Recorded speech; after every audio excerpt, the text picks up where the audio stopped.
தெய்வீக பாதுகாப்பு. அவர் தமது சிறகுகளாலே உன்னை மூடுவார், அவர் செட்டைகளின் கீழே அடைக்கலம் புகுவாய். சங்கீதம் 91:4. தேவன் நம்மை பாதுகாக்கிறவராக இருக்கிறார். தேவனுடைய பாதுகாப்பு உன்னதமான பாதுகாப்பு.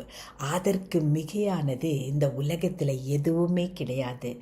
ஆண்டவர் நம்மை சுற்றி பாதுகாத்து கொள்ளுகிறாராம்.